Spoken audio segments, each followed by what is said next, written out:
All right, hello everyone. Welcome back to Higurashi no Naku Koro ni.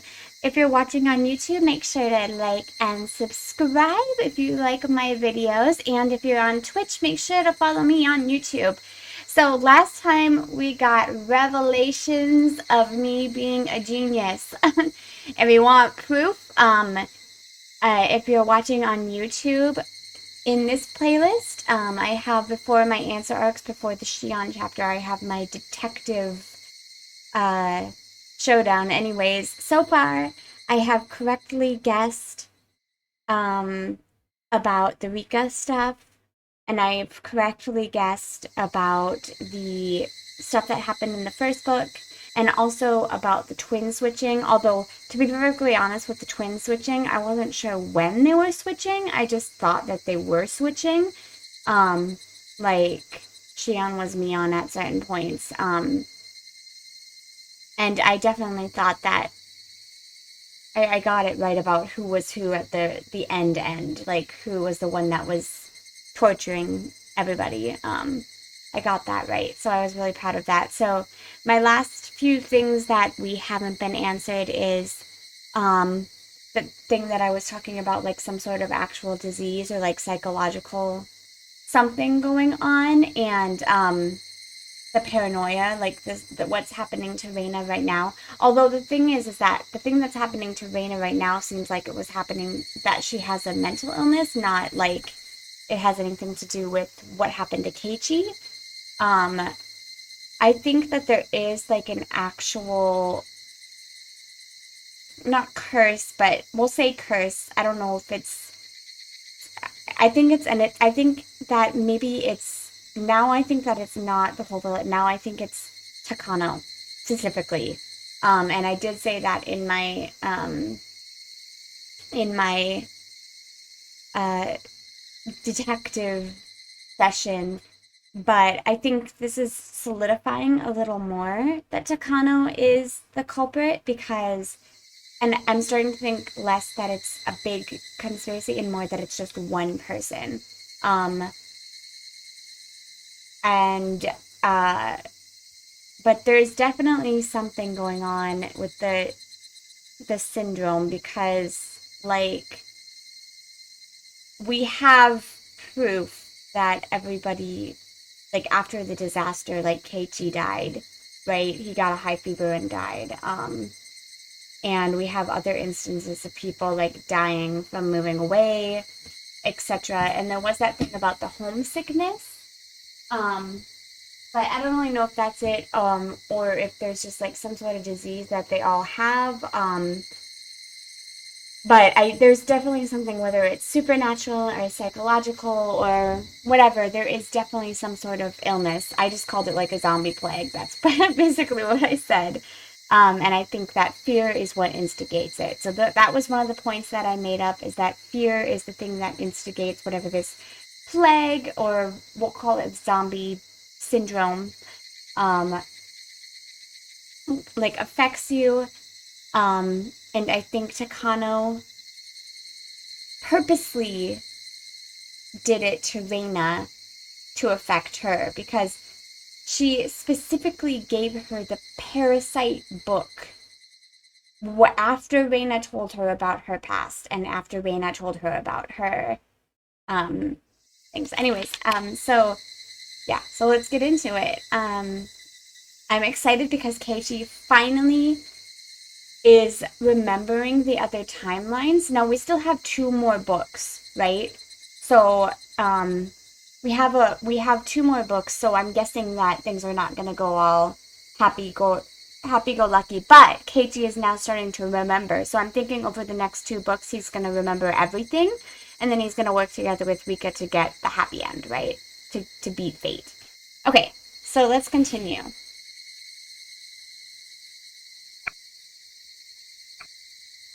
Usually there's like 13, 14 chapters, so we're getting close to the end of this one.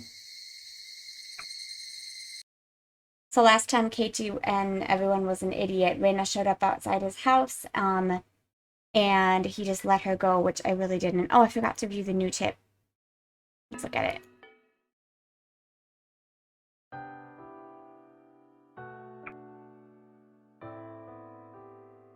Oh, right. It is. Oh, it is. Oh, no. I have a feeling that Rena's gonna somehow kill Rika.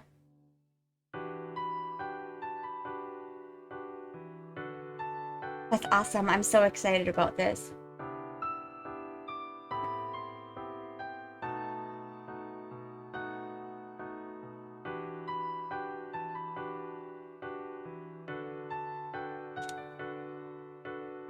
Oh my gosh, Rika must be just like absolutely just ecstatic.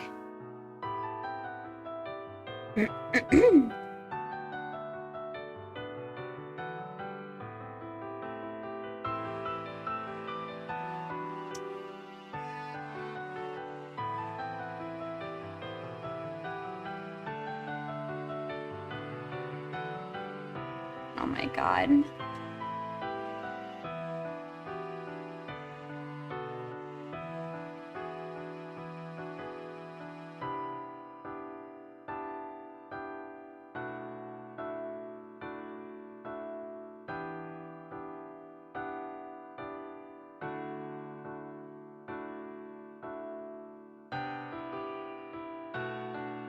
Oh my god, how many times has this poor girl lived through this day? Or this week?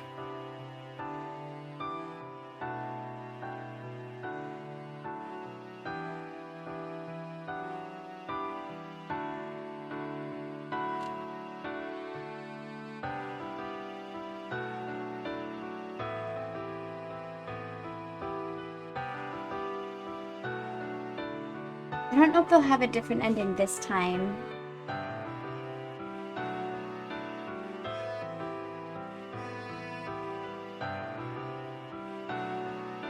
I really think it's Takano that kills Rika. Takano or Rena. Takano could be acting through through Rena though.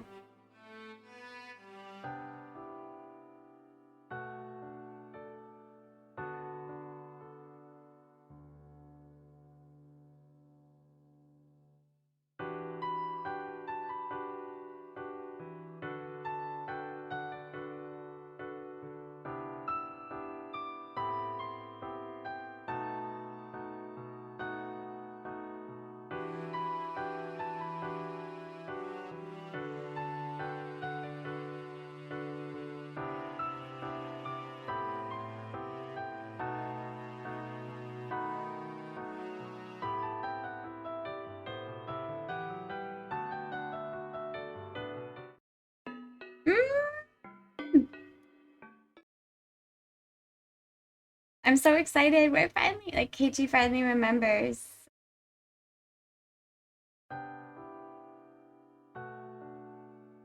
Walking with only Mion to school made me miss Reina a lot. What's wrong, Kay? Why are you looking around? What? Oh, nothing. It was the same old path to school, but I felt nervous for some reason. I wondered what Rena meant when she said she was going to win a come-from-behind victory last night. Yeah, she's gonna murder somebody. Yeah, which is why you shouldn't... Okay, I'll stop. I'll stop. You guys know my feelings on this. I couldn't stop feeling like something dangerous was going to happen. Rena thought Mion was one of her enemies. She could be lying in wait to attack Mion with a knife. Don't worry. Rena isn't going to do something as rash as that. Even if she does, I can protect myself. Mion said it brightly as if trying to tell me she wasn't afraid of anything. But I couldn't be optimistic like her because I knew exactly what Rena was going through. Rena must be determined by now, and she probably wouldn't mind dying fighting against Mion if she wasn't going to win anyway. Of course, that didn't mean she was definitely going to take violent action. But I couldn't deny the possibility either. This old man's more concerned about the reason why Rena went crazy all of a sudden. Was there any reason? I remembered the tragedy. I couldn't remember what made the world go crazy. But I remembered we got lost in that awfully scary world. It started with small things, and those things continued to pile up one after another. If you thought about it calmly, you'd laugh because it was a really stupid thing. But once those little tiny things started to bother you, you couldn't ignore them. It was that kind of disease. If you could call it one. But there must have been a reason. There must have been a reason that made the world go crazy. But it must be such a small thing that you couldn't even notice. And unfortunately, the reason was very difficult to understand, and you wouldn't be able to figure it out until you died. I have a relative who's a doctor. He said that if you have a tumor in specific parts of your brain, it can change your personality, make you a totally different person. People who suffered from this disease used to be considered haunted by devils or possessed by foxes.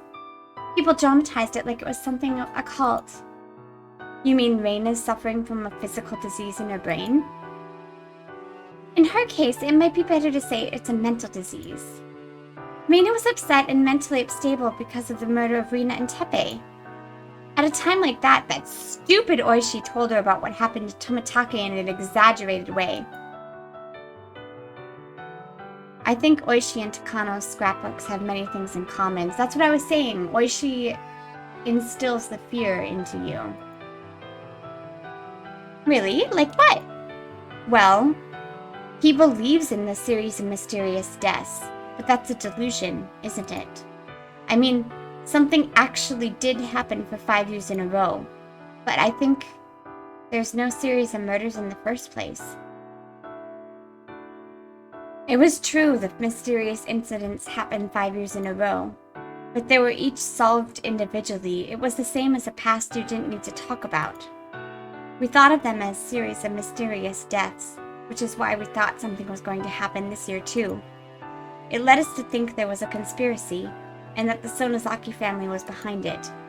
We connect those things to the series of mysterious deaths, but we shouldn't do that in the first place. Just like I tried to keep my distance from Rena when I found out about her dark past. Wasn't everybody trying to keep their distance from the dark past of Hinamizawa? Takano's scrapbooks are a good example. She dramatized both recent incidents and old, cool history. And she made feasible stories out of them, saying that the Sonozaki family was behind it all.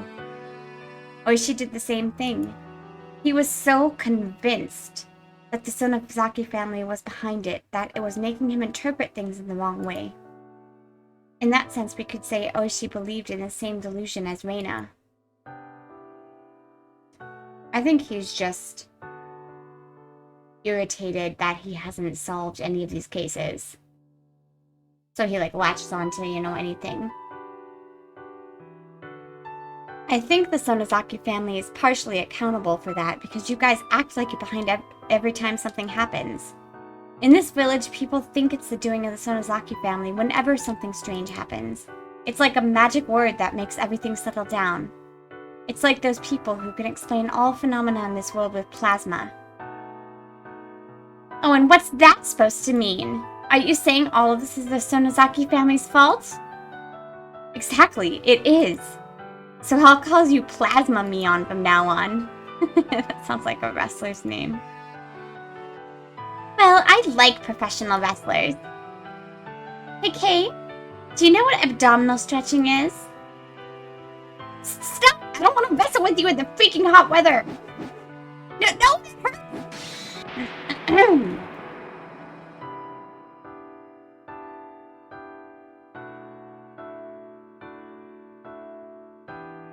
Good morning, Keiichi!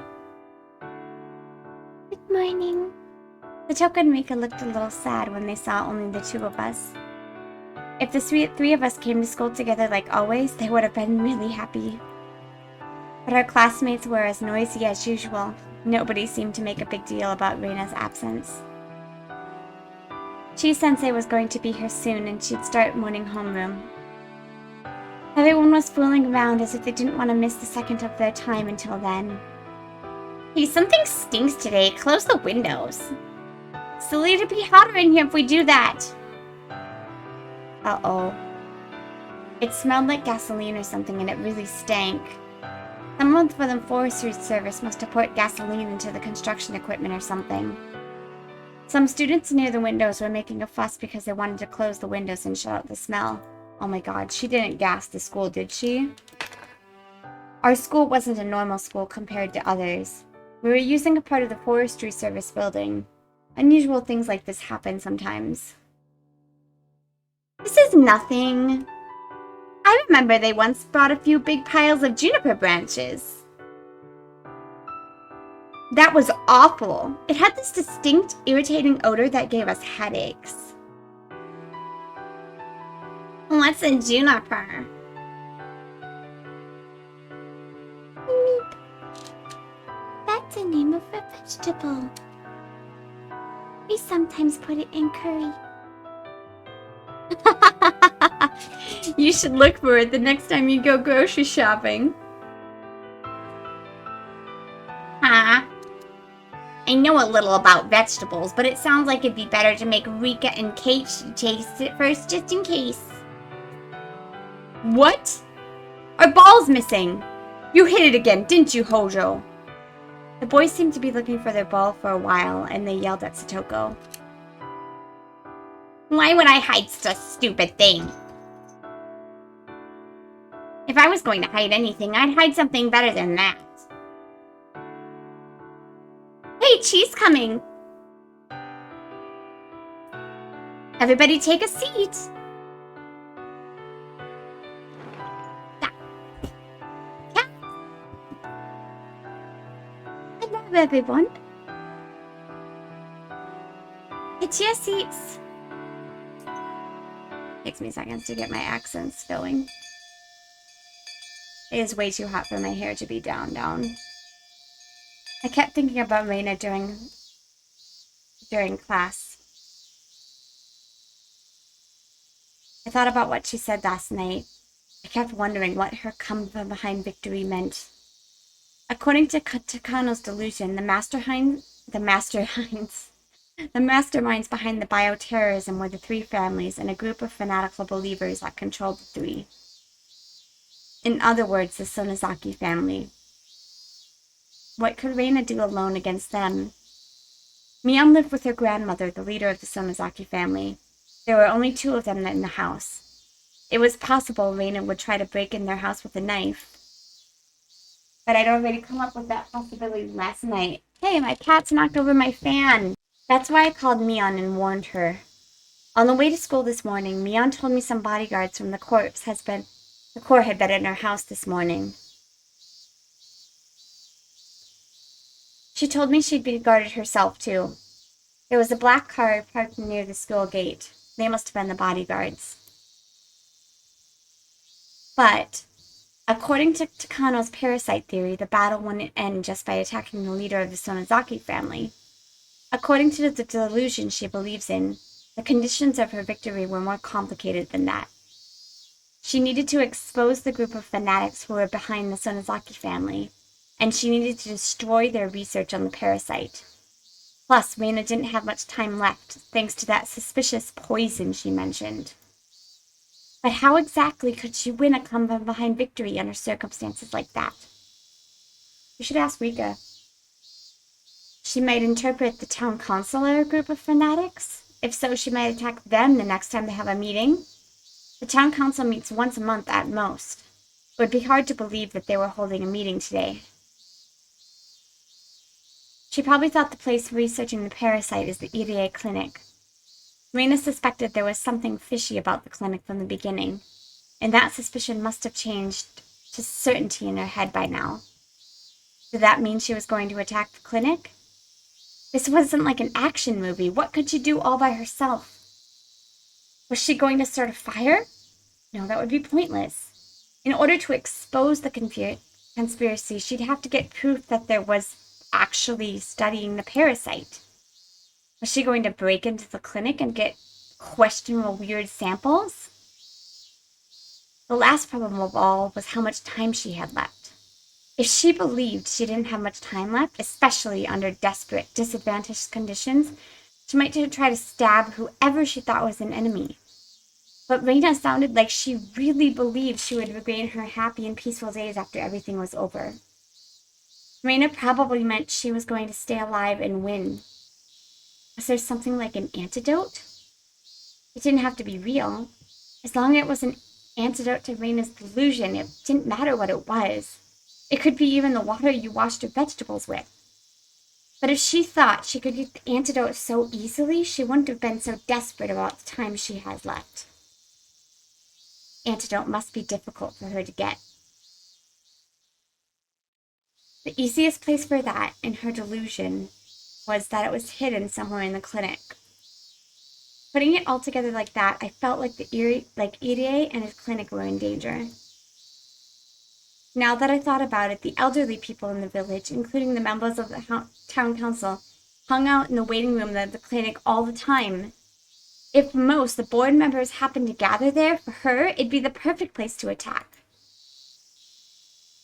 I told Mian about that during lunch break. If this were a normal situation, I'd say she wouldn't do such a stupid thing, but I can't actually deny the possibility. I'm gonna call my house. I'll make sure they send some people to the clinic. Mian didn't object to my crazy idea. She put down her chopsticks and went to the teacher's office to make a phone call. I don't know why you want to be probbing Rika for information at this point.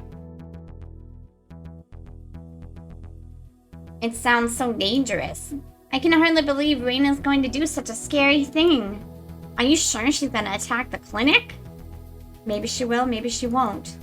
But if that happens, we're screwed. We need to prevent that disaster from happening. I hope nothing happens at all. I think it's the school because the gas that they mentioned and the ball missing, I think it's connected. I don't know why it would be the school and her delusion. But she did think that Chi-sensei was doing something with somebody. Oh, okay. I'll send 2 of our subordinates to the clinic. I don't think she'll do it, but you'll never know what's gonna happen. Can we catch her before so she does? Honestly, I don't want to do that. What do you think we should do? We made an agreement with the cops that we're going to give Rena Ryugu to them right after we find her. So even if we use force to capture her, we won't get in trouble. I'm not worried about losing face. I just feel sorry for Rena. Dude, she's going to murder an entire town. Don't feel sorry for her. I really want to settle this calmly if possible. Well, she's still young. So as long as she didn't kill someone or something, all she has to do is apologize and everything will be fine. Too late. Well, then she might be out of our hands. Oh, I mean, as long as they don't find out about it, she'll be safe. She'll definitely be safe. Nobody really cares about the disappearance of those 2 anyway. People think they ran away somewhere because they did something wrong. Those things happen all the time. So she's fine, don't worry about it. She's out, she's safe. What? Are we playing baseball now? Just be careful. Will do. So it's okay to capture her by force, right? Don't make any mistakes, you have to get her. Please don't make it like a chase scene or anything. I couldn't help but have a silly chat with Kasai. Wait. We're Mion's perspective now? That's the first time ever. When I put the phone down, I sensed Chi was looking at me. No wonder, as she had been able to hear the conversation clearly in this tiny room. Chi put her spoon down and with a sad look on her face, she asked the following.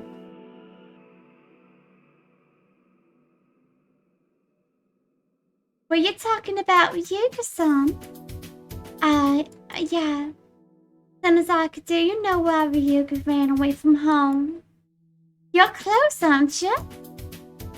It was hard for anyone to understand Rena's situation except for me and Kay. So most of them thought that Rena just ran away from home. But after she did, the cops made too much of a fuss over it. Or she stupidly believed the scrapbooks were a big scoop and he overreacted in trying to find Rena. He had patrol cars running around everywhere in the village. He even used the town council's phone directory to find her. So people in the village thought Rena did something wrong and was trying to run from the cops. What was going to be difficult for me, more than finding her, was to make up a story to retrieve Rena's honor after they detain her. What about this? Rena went for a walk, fell down, hit her head on the edge of some tofu, and lost her memory. Oishi misunderstood something big, and he thought she was a criminal. It was too easy. Anyway, we did make it clear to Oishi that Oishi was the one who misunderstood everything at the meeting the other day. I had to make the best use of his name while he was feeling down for once. What I'd have to do was not to make a big deal about the situation, and to create an environment that allowed Rena to forget everything that happened, in order to get her life back together as soon as possible. Dude, she needs fucking help. Everything's going to be fine, Shi. Rena's a little sick right now, that's all. The fat cop somehow made a lovely mistake and got things twisted around. You don't believe that Rena did something wrong and she's trying to run from the police, do you? Of course not. But making her family worry by running away from home isn't a good thing to do either. She had a fight with her father and she ran away from home for a little while. She acted childish and that's all. Maybe that's the best story to go with. I wonder if she had some problems she couldn't talk to anyone about. I must be a bad teacher because I never realized it. Yeah, you are a bad teacher. You don't realize anything. I wish I could have sat down and talked with her before all this happened. Gee, you're taking it too seriously. You need to relax. It's normal for young kids nowadays to run away from home for a while. Oh no, what am I gonna do if Ryuga becomes one of those bad kids and starts doing real bad things? Oh.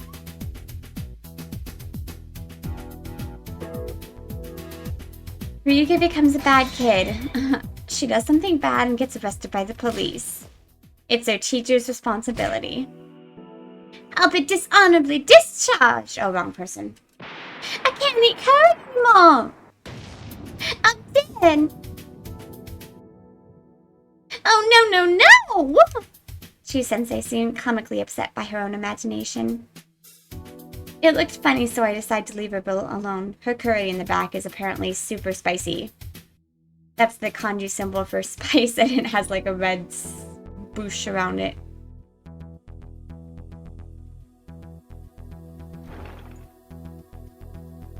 I made to leave the teacher's office to go back to the classroom, but right then the phone rang. Hello? This is Hinamizawa Branch School. Chi-sensei had to answer the phone all day today because the principal was on a business trip. Once again, this is one of the worst schools I have ever seen in my entire life. If she's in there answering the phone all day, who the fuck is teaching the kids? Keiichi?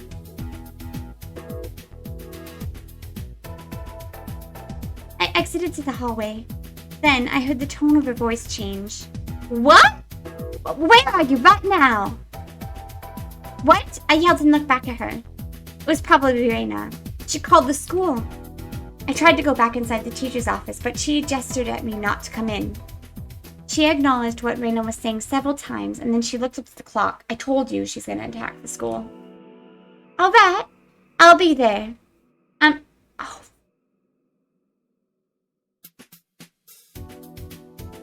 I'm your teacher. You promised me, all right? She said only that, put the phone down, and got her purse out of her locker. Class president, I have an emergency to take care of. I'm going out for a while, so have everyone study by themselves while I'm gone. She took a card key out from her purse. It was obvious she was going to see Rena somewhere. Gee, was that Rena? That's all. You're in charge of the class, okay? Oh my god, Rena's gonna kill Chi. We all know that. Or she's luring everybody too. Chi completely ignored me and ran out into the hallway. She ran into the schoolyard and got into her car. The moment her car left through the gate, I ran into the schoolyard myself. I headed for the black car parked near the gate and knocked on the window. How you doing, my lady? Everything quiet so far? I know, but I need you to follow that car that just left. I think she's going to meet Rena. Understood. Rena's very paranoid. Be careful. Bring her to my house right after you catch her. After that, follow Kasai's orders. She's my friend. You better not get her hurt. Rena must have told Chi-sensei that she wanted to talk alone. I could tell that easily from the way she ignored my question. I did feel a little bad for ruining their promise, but it was very important we caught her before she did something wrong. We could still make up an excuse that she was just wandering around because she had a fight with her father and ran away from home. But if she set fire to a clinic or something, there would be nothing I could do. The car made a rough U-turn on the gravel road and it chased after Chi's car at full speed. I watched the car until it was gone. All I could do now was pray that this would be settled calmly. Hey, pay attention, everyone! Well, we need to study by ourselves for the rest of class today. So get back to your desks and study quietly. Self-studying? Rian ran up to me and spoke quietly. Rena just called. What? Really? Yeah, she just called the teacher's office. I think Chi went to meet with her. Rena, I wonder what she's going to do. I have no idea. Anyways, I told my bodyguards to follow Chi's car. I feel bad, but we have to capture her there by force. I hope it works. They're used to doing this kind of stuff. I'm sure they'll do fine. So if they catch her, is everything gonna be over? Uh-huh. We'll send her to a hospital. If a doctor sees her, I'm sure he'll find a typical kind of disease or something. Oh, thank God they're sending her to a hospital. Whoops. It'll be like obsessive psychosomatic disorder or whatever. While we were spending our afternoon studying peacefully, the members of the Sonozaki family would capture Rena, who was waiting for Chi somewhere. The problem would be solved. No. I'm pretty sure it has to do with school. It wasn't going to be easy after that, but I was sure Mia would take good care of her. And in the end, everyone would understand that Rena just ran away from home because of a silly fight with her father. Happy ending. Problem solved, right? Mian winked at me. She looked as though everything was already over. But that just didn't sound right to me. I couldn't see any connection between Rena and Chi-sensei. It was hard to explain, but there was something wrong. I wasn't saying they didn't get along. Rena was a good student, so Chi-sensei had a good relationship with her, but I just didn't understand what Rena wanted from Chi-sensei. While I was thinking about it, the door opened and one of our classmates came back from the bathroom. With Rena. I knew it. I told you! Rena! Everybody stand up! Move to the center of the room! Everybody gasped in surprise. Even Chi couldn't make everybody go so quiet all of a sudden. Rena was gripping the shoulder of a student who came back from the bathroom. In her other hand, she had a big, scary-looking hatchet. It was the same one she had the other night. Everyone immediately understood that Rena had taken a hostage. She looks kind of cool there, actually. Are you all deaf? Move to the center. Push the desk to the side. Nobody grasped what she was asking us to do. We all froze. Rena was the only one who was smiling. It was terrifying. Me? You're the class president. Tell everyone to move to the center. Rena, what are you doing? She actually looks pretty badass right there. Not gonna lie. A loud noise washed out of Mian's voice. Rena hit the teacher's desk hard with the hatchet. She pulled out the hatchet, making an ominous ripping noise. There was now a line of violence carved plainly into the desk. Oh no, she broke it. She's gonna get mad when she comes back. That's the fuck you're thinking about, dude? No, that wasn't it. What the hell? I knew I couldn't trust you, me. I'm gonna ask Keiichi then. You're my only friend, right, Keiichi? So I can trust you, can't I? Rena, your eyes look so scary. I've never seen eyes like that in my life. Your eyes full of insanity. Why are people afraid of insanity? Insanity means that a person doesn't share the same values and same common sense as us. For example, say a thief breaks into your house and ties you up. You get scared, wonder if he's going to stab you before he leaves, but you hope the thief has feelings too, and he's not going to kill you for no reason. No matter how bad the person is, we tend to believe in his goodwill as long as we share the same values, the same common sense, the same morals. But we can't expect goodwill from somebody who doesn't have those things. We can't expect goodwill from a person who can't communicate with us. When a burglar has a knife and you beg him not to hurt you, expect him to listen to you and show mercy. In other words, you can still communicate with him, but if he doesn't have the ability to communicate, he's just like a monster. A monster that's trying to attack you, or like the blade of a guillotine that's falling down on you. You fear him because you can't communicate with him. That's insanity. It was the same fear we were feeling towards Rena at that very moment. She looked like a human, but there was no room for her to communicate with us like a normal person could. Everybody understood that fear instinctively. Peachy! Make them move the desk to the middle of the room. Okay, everybody, let's do as Rena says. Rena was like a barrel of gunpowder at that moment. She seemed really calm and quiet, but she could explode at any minute. When she did, I doubt she'd show us mercy. She probably wouldn't hesitate to use that hatchet on us. That's right. Just how I didn't feel guilty or hesitate to kill Rena and Neon. Everybody went quiet while pushing the desks against the wall to make space where Rena wanted it. Rena, saying we were moving too slow, hit the blackboard with the hatchet, making a horrible noise. Every time she did that, she left an equally horrible scar on the blackboard, the thing that we looked at most in school. Peachy, can you get the jump ropes out from the lockers? Use them to tie our classmates up. I'm not good at tying knots. I probably can't tie them very well. Check one by one if you tied them well enough. If I find the ropes too loose, I'll kill the person, so you better tie them up really well. Well, we were still kids. We saw the word kill all the time. It was used in comic books and cartoons after all, so normally you'd assume we'd be hearing the word kill, but when Rena said she'd kill us, it sounded so frightening. I never heard something like that before in my life. To Rena, our lives were like cards she could use for negotiation. She'd get rid of one card every time somebody refused a request. Get rid of? Damn it. Why did we use such scary words like get rid of for simple things like playing cards? Anyway, there were about 20 students in the class. That was a little bit too many for Rena to handle. She might get rid of one or two just to set an example. I decided to do what Rena said because I didn't want her to lose her temper. I got out everybody's jump ropes in the lockers. All of you, get on the floor!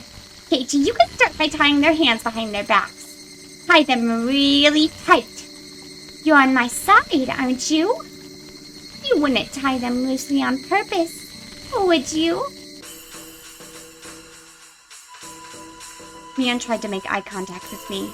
If everyone was tied down, we wouldn't be able to stop her from occupying the school. There were more than 20 students in this class. Half of them were boys, but most of them smaller than Rena. But there were enough people here to overpower her. But if we did that, Rena would probably hit her hostage with the hatchet, and she'd use the hatchet to attack the rest of us without hesitation. It'd be a battle. I'm sure someone would get hurt if we tried to overpower her. The hostage would be seriously injured, or maybe even die. No, she's planning to blow up the school, dude. That's the gases.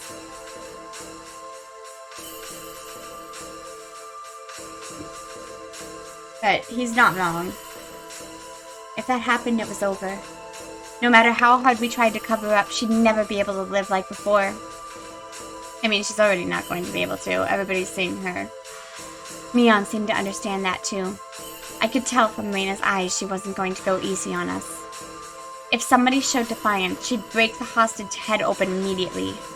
Of course, Rena had done that before. She'd probably do it again with no hesitation. But as long as we did what she said, we could prevent the tragedy. If we could somehow solve this situation without shedding any blood, with Mion's influence, we still might be able to pretend this never happened. You know she's gonna, at least Mion's not getting away from this, and probably not Rika either. At the least, we had to make sure she didn't kill anyone. Let's do as Rena says. Okay. Mion tried to think of ways to overpower Rena, but she couldn't come up with any good ideas to save the hostage. That's how easy it would be for Rena to kill them. The best thing to do at that time was to wait for a chance without agitating her further. Mion lay down on the floor, and everyone else followed suit, sluggish with terror. And I was left alone, standing rooted to the spot with jump ropes in my hands. All my classmates were lying face down on the floor while Rena was pointing the hatchet at my hostage, watching our every move from behind the teacher's desk. I just stood frozen in the middle of it all. Kichi! There are many things I want you to help me with, so hurry it up! If you take too long, some of them might have to die. God, some of the little kids started crying when they heard the word die. It's all right, everyone. Kichi will save you, so nobody's going to die.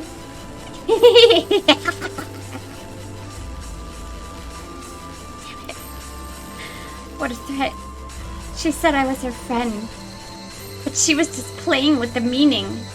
I was the last person who could still fight against Rena under these circumstances.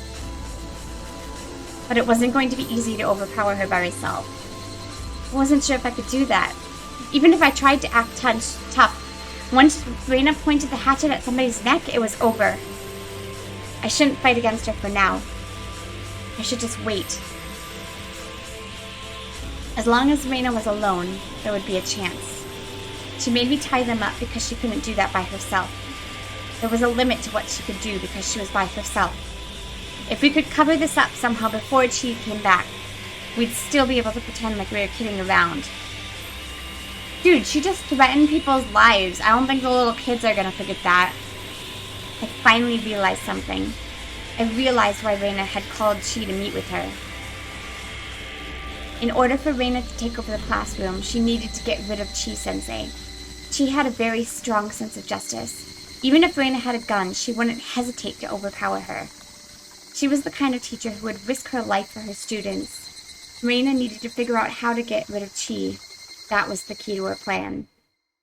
Rena probably thought about attacking her from behind at first, but there was risk there, as Chi was a grown-up woman.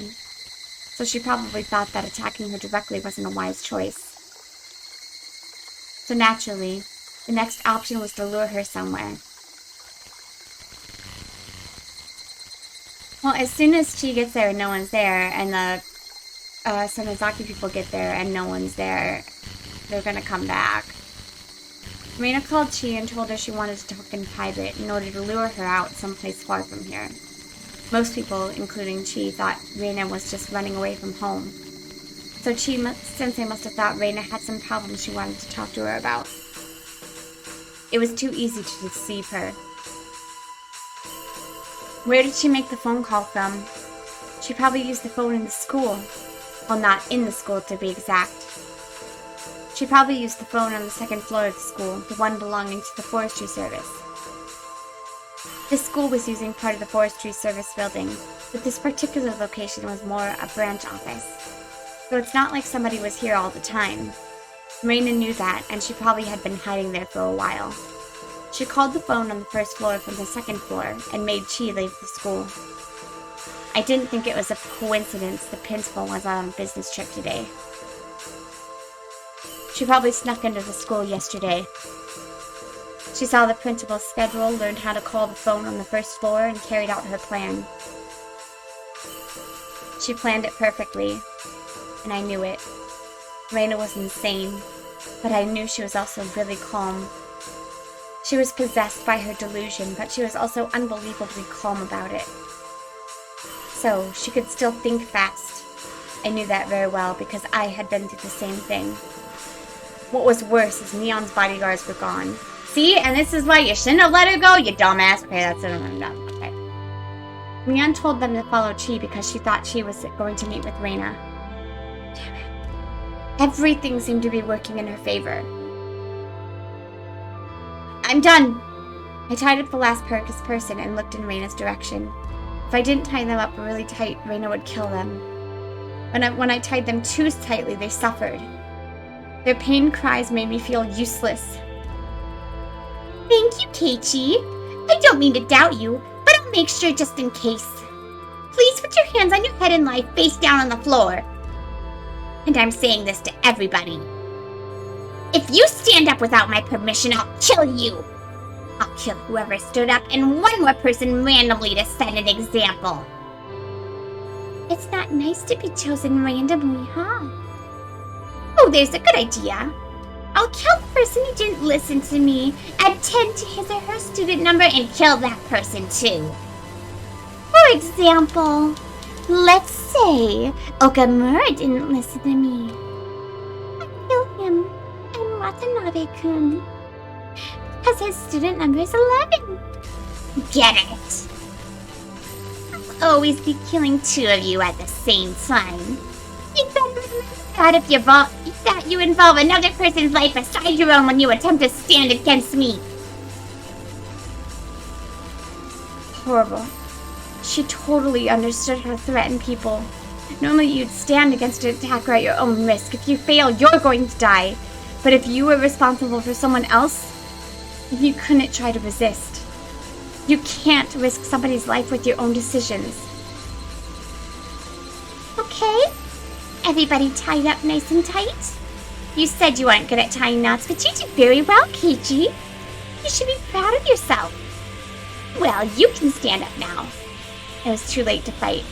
I followed her orders. I just had to wait for a chance.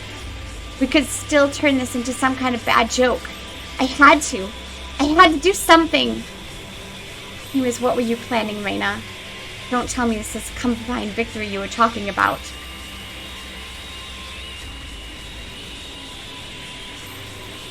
I mean, I can understand Neon and Rika, but everybody else, you would actually think she would go after the adults and not the kids. Okonomiya PS to all vehicles. Okonomiya PS to all vehicles. A hostage situation has broken out at the Hinamizawa Forestry Service building. There are reportedly multiple hostages. All vehicles are to head to the Forestry Service building immediately.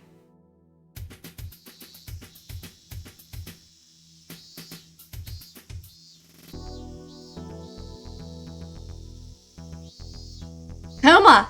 Sorry I'm late. What's going on? Hello, sir. Today around 1 p.m., the Hinamizawa Brand School classroom was taken over. All 25 students have been taken hostage. The suspect's initial demands were to prohibit all entry to the Brand School's property and to secure a hotline to us. So they're willing to negotiate with us from the start? What's going on? Also, the suspect is asking for you, Oishi. It's Rena. Ryugu? Very well. We seem to be inseparable, huh? I'll be dealing with her until the end.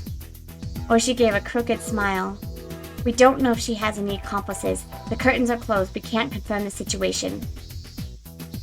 Have you asked whoever told you about this? No. Rena Ryugu declared it herself. Therefore, we don't know what's going on inside.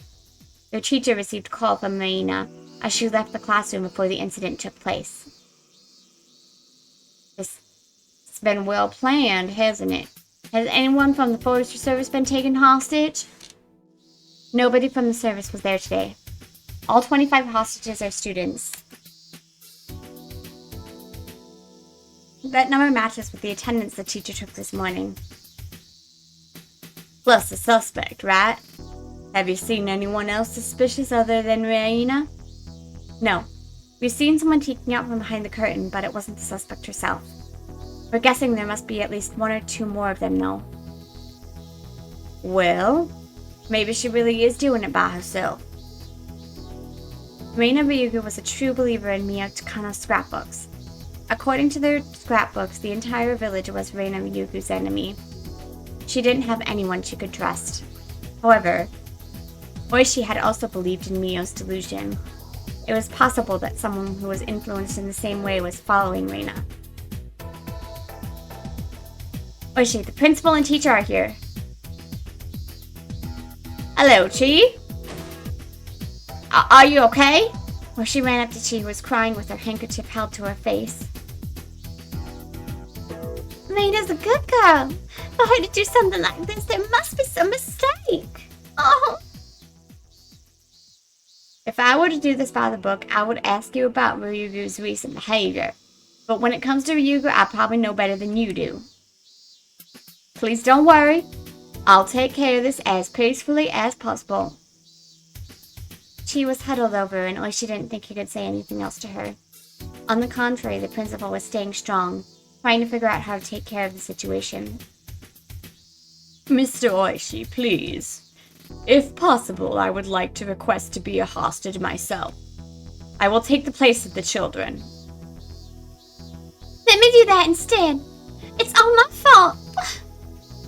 Please, don't blame yourselves. I have things I wanted to ask you. Why is she always carrying the attendance book, by the way?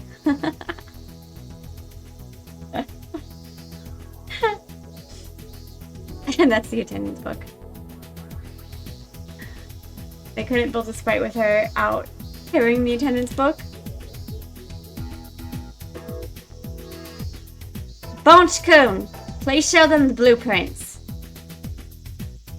Excuse me, sir. Section Chief Takasugi is on the radio. Hello, this is Oishi. Oishi, how things go? Kumagai informed me of the situation. The suspect is underage, huh? Please keep strict control of the press. I understand. Also, the suspect has requested me as a negotiator. Is that okay with you? You've known Rena since the parasite incident from the other day. I bet she still thinks you're her ally. Only you can do the job. Good luck. I really don't want to, but since I caused so much trouble, I guess I have to make this do it. Oishi, Rena's on the car phone. That was faster than expected. I'll go get it. Thank you. Hello, this is Oishi. Oh my god, it's blood red now. Oishi, this is Ryugu. Hello, this is Oishi. Is the signal weak on your car phone? It's kind of hard to hear. Huh. Just like me, it's getting old. Oishi and I exchanged friendly words. A long, long cord trailed through the hallway from the teacher's office. That cord extended further to the phone on the podium in the classroom. Let's get down to business. I'll check to see if we're qualified to negotiate for me. Alright, shoot. You are my ally, aren't you, Oishi? Of course. Let's expose the conspiracy of the Sonozaki family together, you and me. Oishi answered without hesitation. Was he still my ally? Or was this sly detective just saying what I wanted to hear? Either way, I only had Oishi to depend on. If I couldn't trust him, I was stuck. There'd be nothing else I could do. You didn't believe me for a while either, did you, Keiichi? But you do now, right? Keiichi was sitting on the floor facing away from me, with his head resting in his hands. We're comrades now, huh? Yeah, that's right. Rena asked Keiichi Mabara if he was her comrade, but I couldn't hear his voice. Was she trying to tell me that Keiichi was still alive, or that he was being forced to obey her because of the hostages? Mabara's your ally too, huh? That's nice. But weren't you suspicious of Mabara for a while? Yep. When I heard about the BB gun incident, I couldn't believe it. But we can't let the past fool us. We have to learn from the past in order to grow. Well, that's good. You're absolutely right about that. That's why we forgave each other, so I don't doubt Keiichi anymore. Keiichi's my comrade. I understand. Therefore, Keiichi's my ally too, isn't he? Please say hello to him for me. Sure I will. Actually, I'd like to say hello to him myself. Can he come to the phone? The conversation stopped suddenly.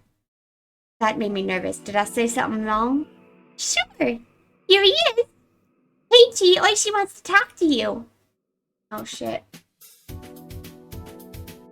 I heard some rattling and rustling on the other side of the phone. Hello? This is my Bara. He sounded monotone. Unable to disobey, Keiichi must have been pretending to follow Rena's orders. Hello, my Bara. This is Oishi from the Okonomiya police station. Thank you for coming to the phone. Let's do this together. Yeah, let's do it together. What's Ryugu doing right now? She's walking around the classroom. Mabara, please say yes if your answer is yes, and yeah if your answer is no. Oh, good. Do you know what Ryugu wants? Yeah. That answer told me for sure. Keiichi wasn't Ryugu's accomplice. There was no way Rena would tell her accomplice what she wanted after planning a hostage situation like this. How would it help someone who wouldn't even tell him what she wanted? I'll ask you directly, are you Rena Ryugu's ally? No, let me change my question. Are you being threatened by Rena Ryugu? Yes. There you go. The other guys in the car listening in our conversation raised a fist in victory. Is Rena the only suspect? Yes. If she was the only suspect, then we could respond appropriately. I guess nobody else believed in Takano's scrapbooks. If so, my being fooled was even more embarrassing. As I thought about my next question, I heard the phone being taken away from Keiichi. Rena came back on the line. See? Keiichi's my ally, isn't he? You were right. That's very promising. Okay, now it's your turn to talk, Oishi. How are the simultaneous raids on the Sonozaki family going? Remember, you promised me when we talked on the phone before. Have you found the secret research facility yet? I had to decide on what to say. Should I tell her we conducted the raids or not? Maybe she already knew we didn't. Maybe she was just testing me. We're trying to come up with a plan for simultaneous raids as we speak. We're talking to the prefectural police as well as the public safety division. We're talking about an entire city, so we need a little more time to prepare for it. You're taking too long! Oishi, don't you realize what kind of emergency situation Shibori City is in right now? What are you doing?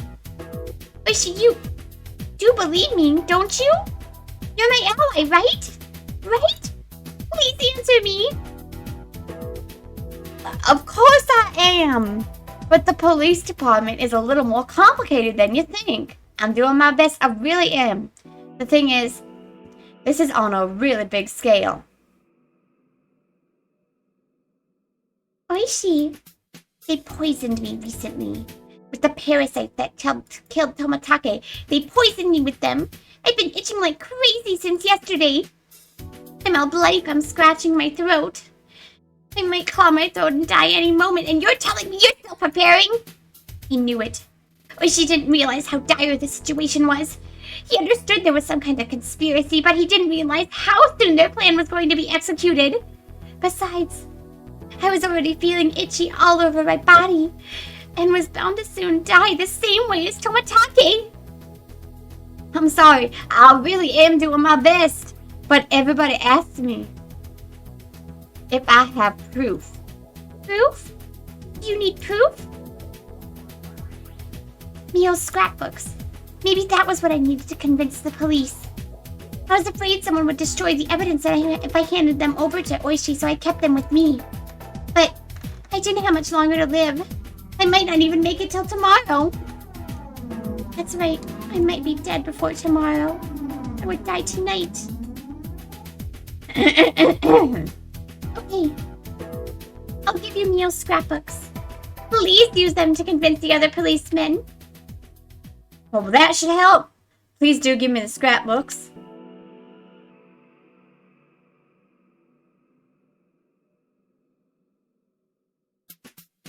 If she's not holding the hatchet right now, they really should attack her. Or Keiichi really should attack her right now.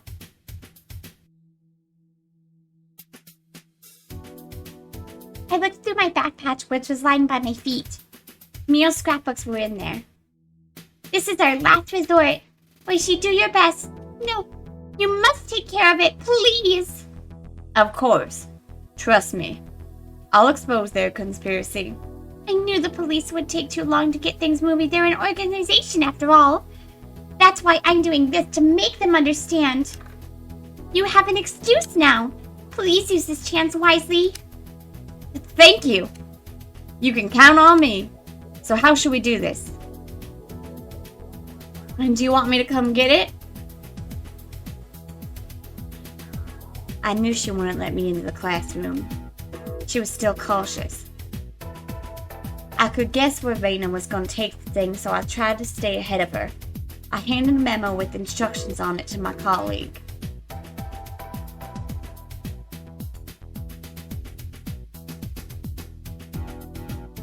I can't really leave the classroom, so I'll have Keiichi deliver them to you. Maybe that's better. If you left the building, something might happen. What do you mean? Well, I'm sure the Sonozaki family already knows what's going on here. I'm sure they didn't expect you to do something like this, so they might come to shut you up. To shut me up? Do you mean... Oh no. Shooting you. A hitman from the Sonozaki family might try to put a stop to you by stopping you. That's why you shouldn't come outside. Don't even go near the windows. I saw you peeking out the window, but you shouldn't do that. They might fire at any time. Well, wait a minute. Aren't there policemen around? Can't you stop that from happening? We would if we could, but it's so open around here. A well-trained sniper can easily shoot as far as 400 meters. As you know, attacks units on the Sonozaki family have gone through military training and specialize in assassination techniques. Don't underestimate them. I need you to help me expose the conspiracy. I understand. Thank you for your warning. Even if my life is to end tomorrow, I can't die now. That's right. Under no circumstances should you peek out the windows, okay? Be careful.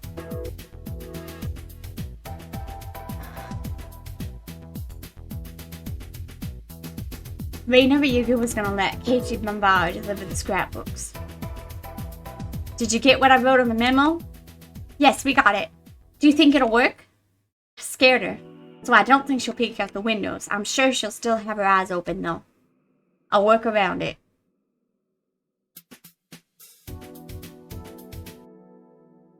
I roughly understood what was going on from the phone conversation.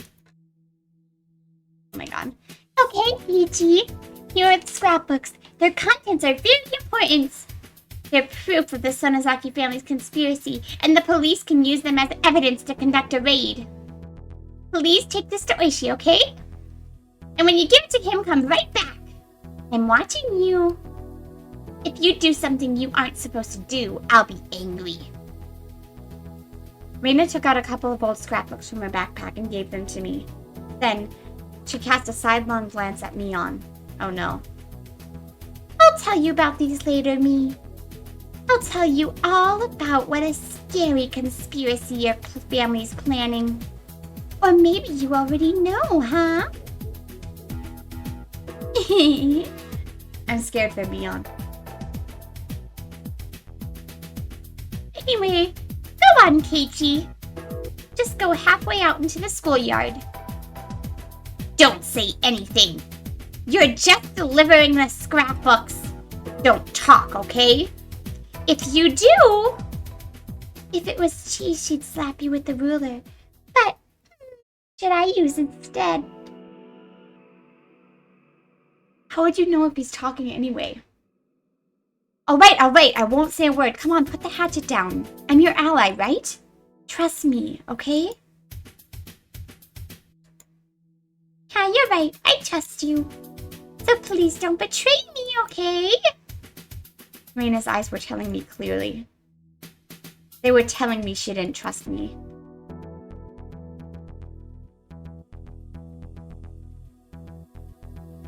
But even in this state, she already knew she shouldn't distrust her friends. Therefore,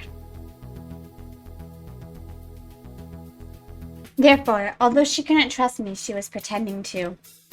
That was why she didn't tie me up. Okay, I'm going. I'll be right back. Okay! I walked past my friends who were lying down the floor and headed to the exit. I saw some of their faces as I passed. Some were fearful, some were sure that I'd use the opportunity to run, and some were scared that they'd die if I did. Don't worry, guys. I won't let her even touch any of you. If Rena tries to do something, I'll stop her, even if I risk my own life. I'll do whatever it took to ensure that nobody died. I had to make sure Rena didn't get angry. I'd just wait for the right moment. I went down to the school entrance and changed my shoes, then unlocked the door and stepped outside.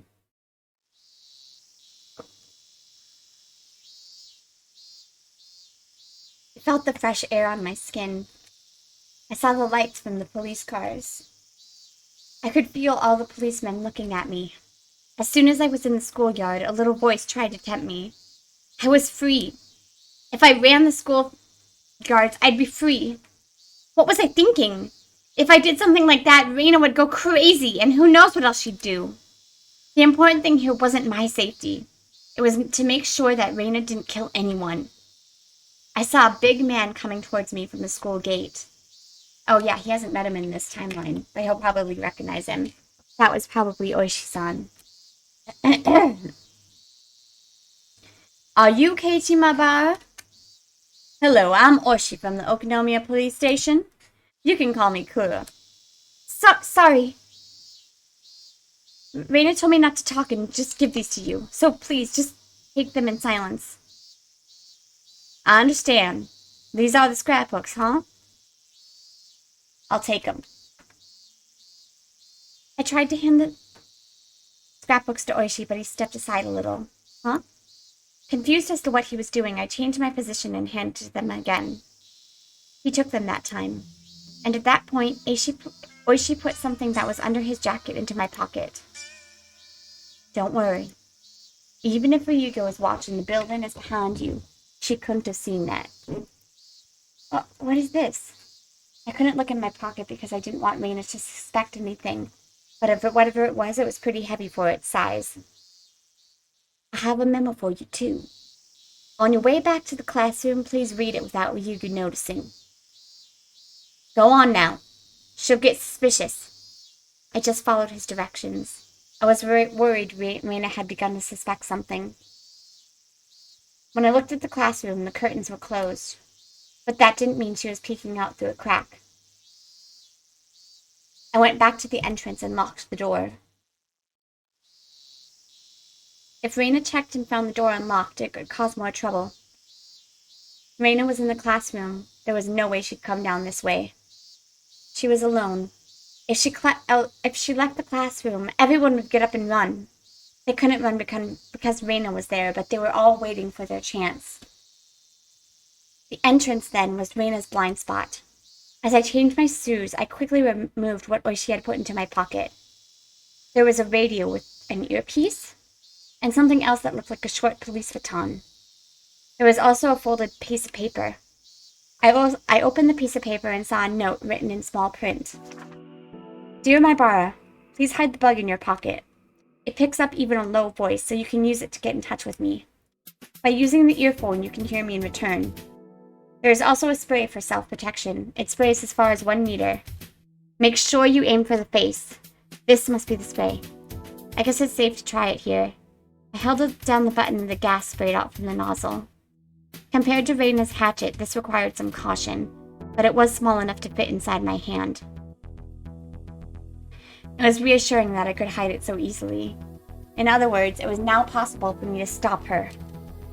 As I realized all my classmates' fates rested on my shoulders, I felt sweat form on my face. The memo continued. The spray is just for self-defensive purposes. Pepper spray only impairs eyesight, and while it makes your enemy powerless due to extreme pain and coughing for at least 30 minutes, it's not powerful enough to render them unconscious.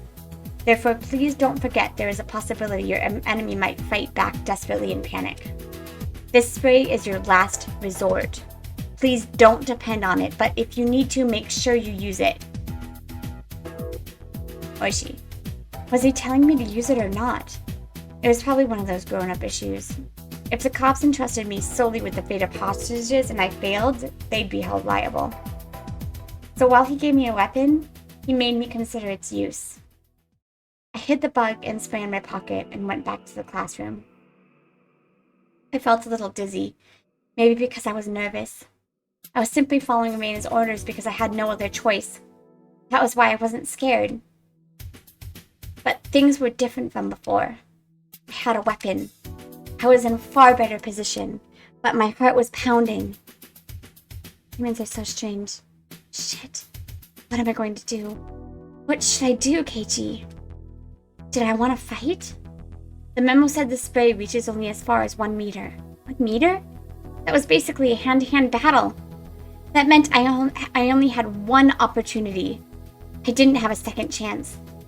The memo also said I needed to aim for her face. That wasn't going to be easy. Pretend to kiss her! Pretend to kiss her! That'd be so douchey, but, you know. Besides, Rena was cautious. How could I stand directly in front of her within 1 meter? But that's what I'd have to do if I had any chance of winning. Rena would do anything to reach her goal. She wouldn't even hesitate to kill. Just like how I didn't. Of course, things were already extremely serious. An apology definitely wouldn't be enough. But at least there hadn't been any casualties. The more time passed, the more irritated Rena would get. She might demand something again. She might kill someone that time to show how serious she was. Bad things have already taken place, but a tragedy hadn't yet occurred. But it was almost here. It wasn't very far at all. When I closed my eyes, I could easily picture Rena killing one classmate after another. After I killed Rena and Mion, my room was covered in blood. If she killed 25 people, the classroom would be a pool of it. If that happened, Rena would... She still wouldn't realize she was delusional. She would rip out her own throat and die. That would be too big a cross for her to carry, and one day, she would remember and be saddened. She didn't need to go through that. I didn't want Rena to go through what I had gone through. Shit. I feel dizzy. It's so long. I didn't know the classroom was so far. With each step I took, my determination to fight Rena became stronger. Rena would be shocked to realize I betrayed her. But if she couldn't wake up from the nightmare on her own, someone had to wake her up. And her friends needed to be the ones to do that. Welcome back, Keiichi. Did Oishi say anything? What is the smell? As soon as I stepped into the classroom, I smelled something. Everyone had moved to one corner of the classroom. The smell reminded me of a gas station. Was it gasoline? I saw a red gasoline container by Rena's feet. The cap was open. It was seemingly sturdy and made of metal.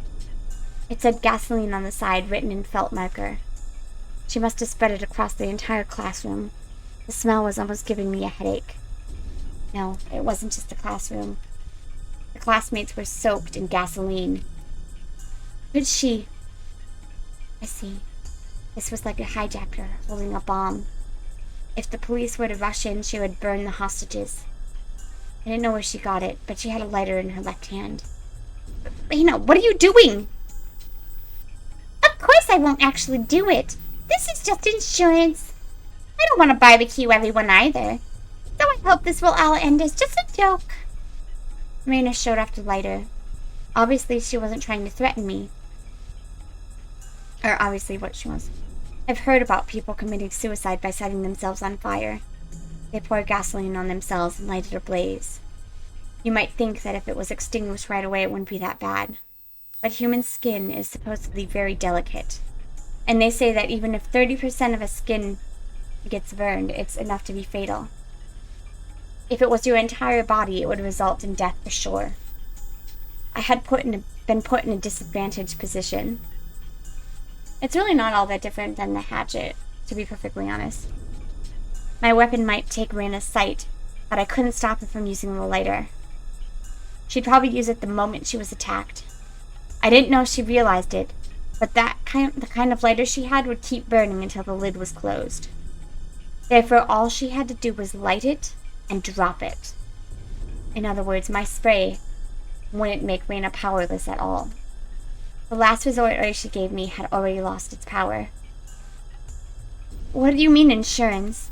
With those scrapbooks, Oishi will convince the rest of the police. After that, their investigation will expose the conspiracy. Right? Do you really think those scrapbooks are enough? And no government people don't move nearly quickly enough. Rena was thinking if she didn't see any progress with the scrapbook, she'd pressure the police by letting them know about the gasoline. Let's just trust him for now. We should just wait to hear from him, okay? Yeah, that's right. Okay, then let me pick up where I left off. Anyway, those parasites become harmless with passage of time. But some people didn't like that. Those people are the 3 families of Hinamizawa. Therefore, they are... Rena was simply telling everyone what she heard from Takano. I started mumbling so I could let Oishi know what was going on. What a smell. Scattering a whole portable tank of gasoline. I was pretending to mumble to myself so I could say it very quietly. I wished I could say it louder, but that was probably impossible. I wasn't sure if Oishi could hear me. Well, I thought of an idea to find out whether they could or not. It'd be nice if I heard a car honk. Kuma, honk the horn! Kuma honked once quickly. Catalina, shit. That explains the smell. I'm sure she's intending to use it to get what she wants. Kuma? People usually mean an 18-liter tank when they say portable tank of gasoline, right? Well, probably, but I'm not sure. Tomiyama-kun! Is there still someone from the forestry service here? Could you get him?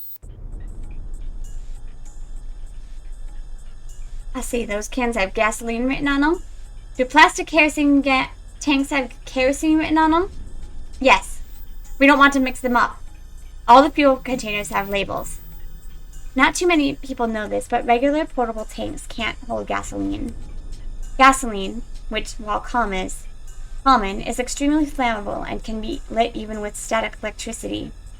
Therefore, gasoline must be kept in special metal containers. Those are called carrying cans. So what Mabara called gasoline really is gasoline? Are there different size carrying cans? 18-liter and 5-liter, I think. 5-liter ones are rather flat in shape, aren't they? Yes. It's red and flat with a handle. Keiichi called it a portable tank. Do you think it's the 18-liter type? Maybe he called it a portable tank because he wasn't familiar with the shape. But either way, if it's really gasoline, it's really dangerous. Gasoline burns when lit. But what's an even bigger threat than gasoline are the fumes. When gasoline fumes are lit on fire, they explode. Also, gasoline evaporates easily. Even at freezing temperatures, it evaporates. And so, in other words, inside the closed classroom, the fumes would fill the entire space. The classroom would then become a bomb itself. Kuma, do you know anything about Class 4 hazardous materials? No. I know gasoline fumes are dangerous, but I don't know any more than that. To prepare for worst case scenario, I want to find out the difference in scale between the 18 and 5-liter. I know, I'll ask the old guy. Excuse me, could you call the station and see if the old guy from forensics is still there? Oh, I've heard what's going on. The criminal requested you, huh? What? What?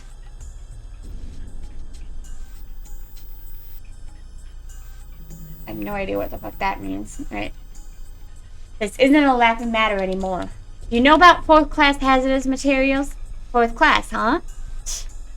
If we had everyone here and we know everything about hazardous materials. Did the suspect spread gasoline or something? Yep, that's exactly what happened. We bugged one of the hostages. Supposedly the suspect spread gasoline throughout the classroom. But we don't know if it's 18 or 5. Can you tell me worst case scenarios for both of them? How big is the classroom?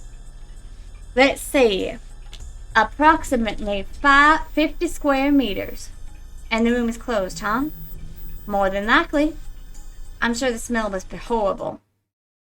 That's not good, Oishi. I had a feeling. The classroom will blow up. Everyone in the classroom will be dead. You mean in case of the 18? Well, I'm talking about the 5. If I remember correctly, 4 liters and plenty enough to blow up an 8 by 8 meter room. The policeman listening to their conversation on the side went pale. 8 by 8 meters meant a room that was 64 square meters. Only 4 meters are needed to blow that up, and at least 5 were scattered in a 50 square meter room.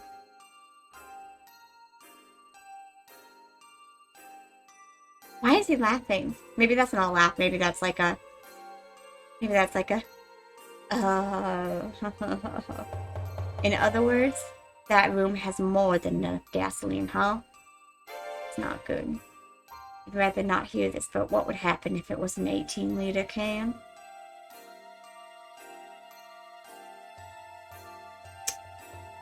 Let's see, to put it in your words, Oishi, the dealer's hand is Richie. Oh, this is the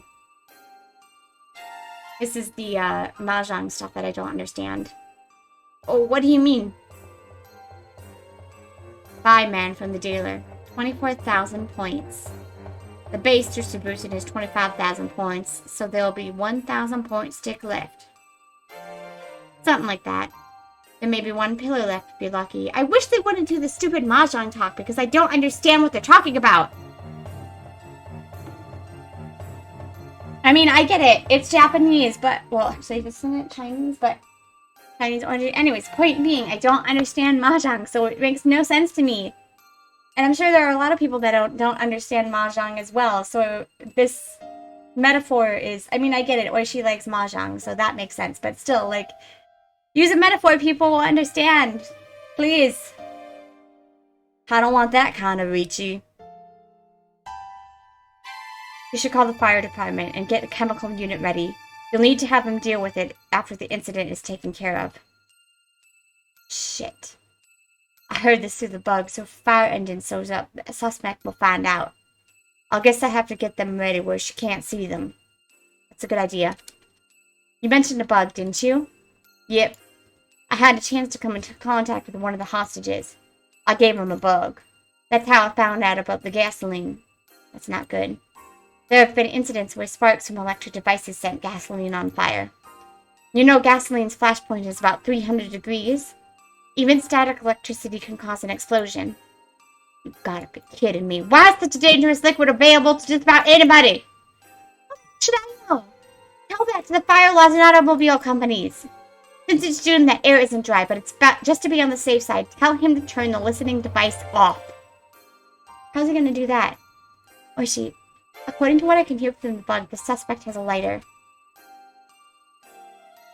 Damn it. That means even if Mabao used the pepper spray to stop, he won't be able to prevent her from igniting the gasoline. And we can't even use the bug anymore? Damn it! Sorry, that was a little loud. Oichi!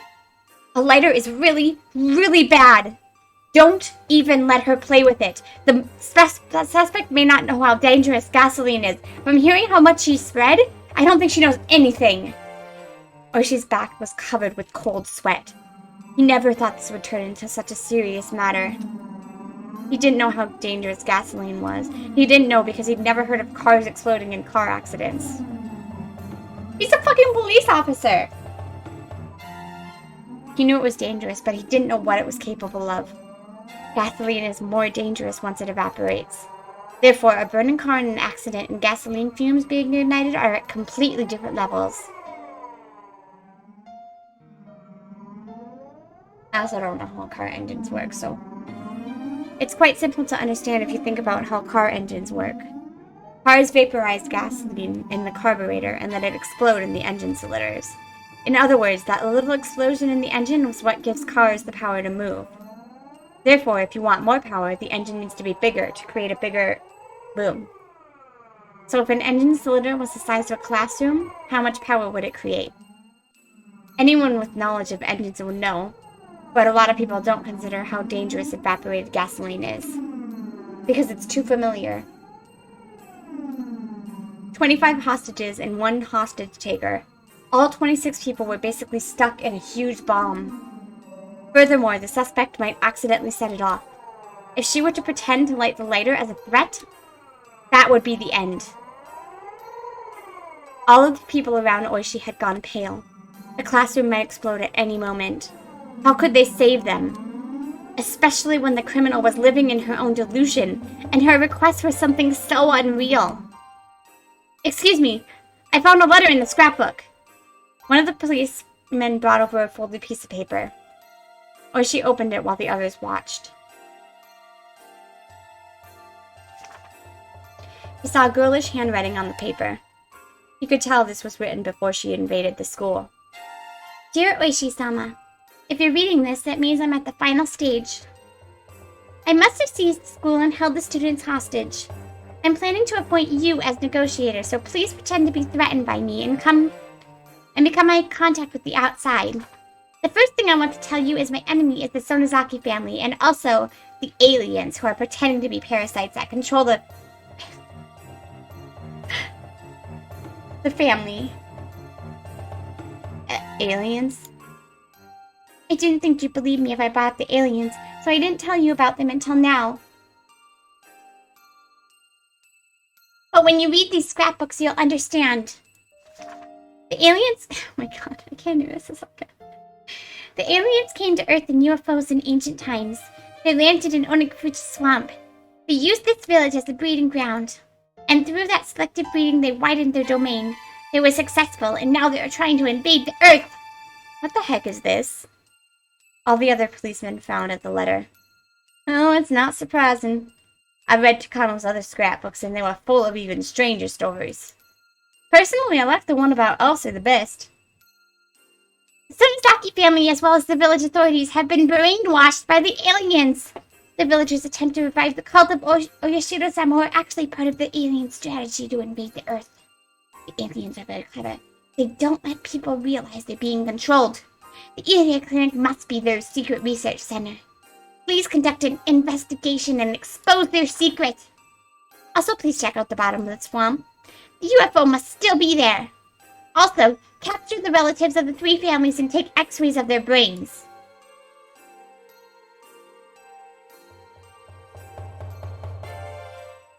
This is a lot more ridiculous than KT's was. You'll find hideous parasites inside them.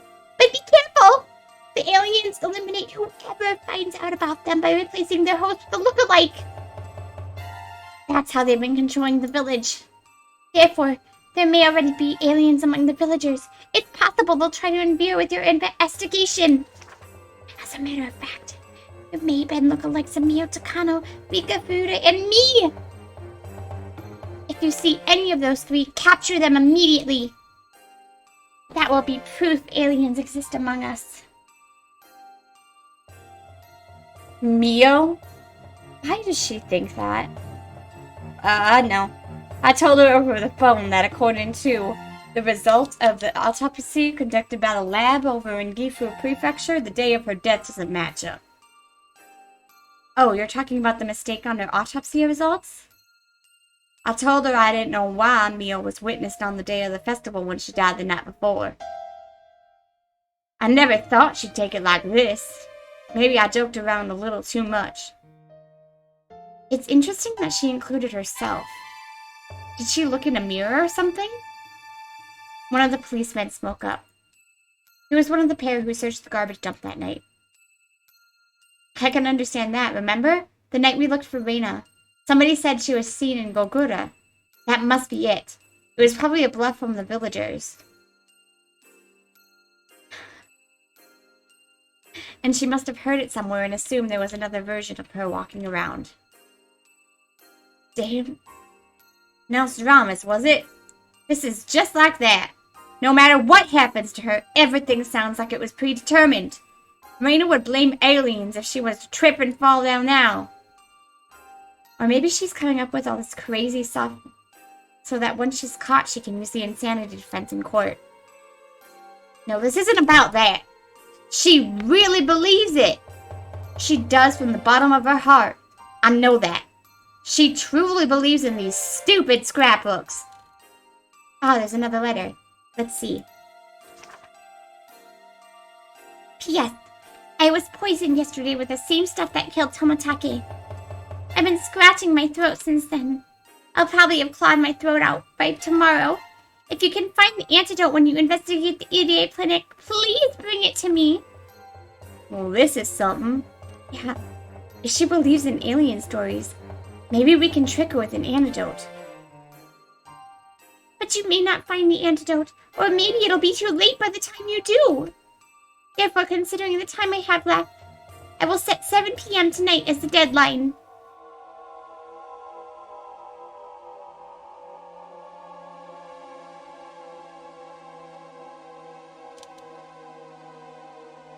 Fuck.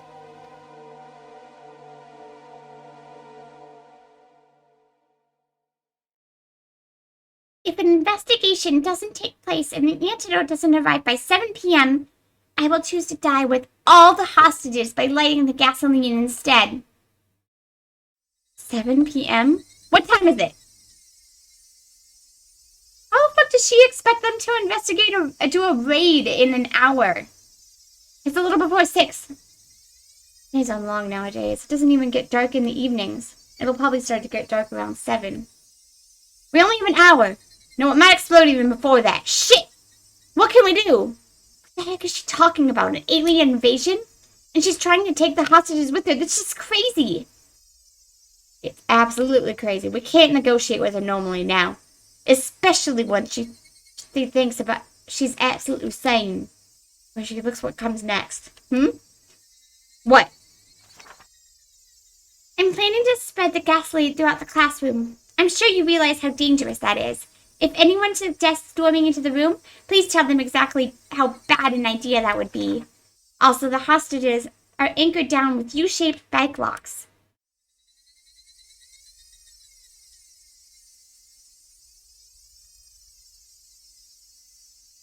Even if those alien policemen rushed in and killed me, they have to cut each lock. But if you tried cutting them, you might create sparks. Therefore, you need to completely ventilate the room first. In other words, it will take an extremely long time to rescue all the hostages from the classroom. I have different explosive systems set up other than the gasoline I spread. It's a very simple time bomb using gasoline and a kitchen timer. The kitchen timer provides electricity at setup time. I ripped the tip off its plug so it will create enough sparks to ignite the gasoline. I've already set the timer to 7 p.m. Even if I'm not around, there will be an explosion at that time. If the classroom isn't ventilated by that time, it'll explode too. I'm sorry to ask you like this, but please help me so we can avoid a tragedy. Please let the families know that, Mion. This is successor to the head of the Somozaki family, and Rika, a mascot for the cult of Oyashiro-sama, are in this classroom. If anything from the 3 family helps you, I'm sure the conspiracy will be exposed by tonight. The alien invasion is going to happen very soon. Please get going quickly. To my ally, Oishi. Rena Miyuku.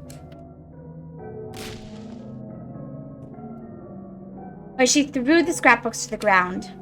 Damn it! How can she call me her ally? It's a kitchen timer, like an alarm clock? Old appliances didn't have timers. A kitchen timer is a device that turns on appliances at a given time. When you plug it in, it provides electricity at a set time, so the appliance will come on when you want to. That's convenient. It is possible to use that to make a time bomb. Using a kitchen timer, that sure is something a girl will come up with. Why don't we call the electric company and turn the electricity off? If there's no power, the timer can't go off. But that won't work. If the classroom became dark, she'd probably light her lighter. Maybe we can give her a sleeping pill as an antidote. But it would have to take effect slowly. I'm sure she'll have a hostage try it first. Be very careful. But a hostage isn't infected, so... Understood. I'll get one ready. I need to talk to my bar one more time. I have to tell him not to let Rena play with the lighter. I also have to tell him to turn the bug off. How about that, by the way? Have you heard anything interesting? The suspect seems to be abusing a hostage. Shit! I think it's Mion. Fuck. Stop it, Rena! Rena kept hitting Mion, who had her hands tied behind her back. Rena wasn't using her fists, but instead the handle of her hatchet. Keiichi, you promised me you wouldn't move. If you do, I'll be angry. Rena's gaze intimidated me. Her eyes were full of madness. I could feel Rena's emotions boiling over in the inside.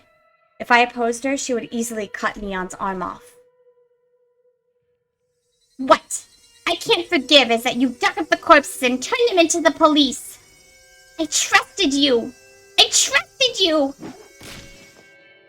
Rena hit Mion's face over and over. It wasn't just Mion's hands that were tied behind her. Her neck was also tied to a window frame with a bike lock. So there was no way Mion could protect her face. I didn't know if her forehead was cut or if her nose was bleeding, but her face was covered in blood. Her blood got on the handle of the hatchet, and every time she got hit with it, more blood was smeared on her face.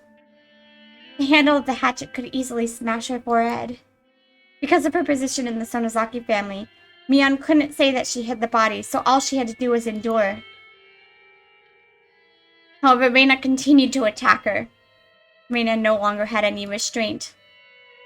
She might continue until Mion's front teeth were broken. Stop it! Haven't you done enough?